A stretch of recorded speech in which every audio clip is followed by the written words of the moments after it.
Big Boss season 9ல ரீசெண்டா திவாகருக்கும் ரம்யாக்கும் இடையில பெரிய பிரச்சனை வெடிச்சு ரம்யா ஒரு மூலையில உட்காந்து அழுதுகிட்டு இருக்கும்போது ஒரு பக்கம் ஃபீமேல் கண்டஸ்டன்ட் எல்லாம் ரம்யாவை ஆறுதல் படுத்த, இன்னொரு பக்கம் விஜய், பாரு, ஆரோரா, துஷார்லாம் சேர்ந்து திவாகர் நீங்க பேசினது தப்புன்னு சொல்லி பேசிக்கிட்டு இருக்க. நடுவுல கானா வினோத் சாரி கேட்க சொல்ல திவாகர் டபுள் கேம் ஆடாதப்பான்னு கடுப்பாக்கி பேச, அவங்க பேசுறாங்க, அவங்க சாரி கேட்க சொல்ல மாட்டியா, டபுள் கேம் ஆடாதீங்க போங்க. அதே நேரத்துல எஃப்ஜே குறுக்க வந்து எவனும் மரியாதை இல்லாம பேச திவாகர் கடுப்பாகி மரியாதையா பேசுன்னு கையை நீட்டி பேச, அப்ப எஃப்ஜே கைய வெட்டிருவன்னு வார்த்தையை விட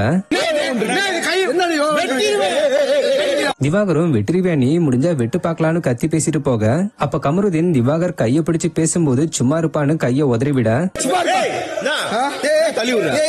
அதுல கமருதீன் கடுப்பாகி என்ன தள்ளி விடுறன்னு திவாகர் கிட்ட எகிரிக்கிட்டு போய் நெஞ்சில கைய வச்சு தள்ளிவிட, அப்புறம் பெரிய பிரச்சனை ஆகிறதுக்குள்ள கலையரசன் திவாகரை வெளியே கூட்டிட்டு போயிட்டாரு.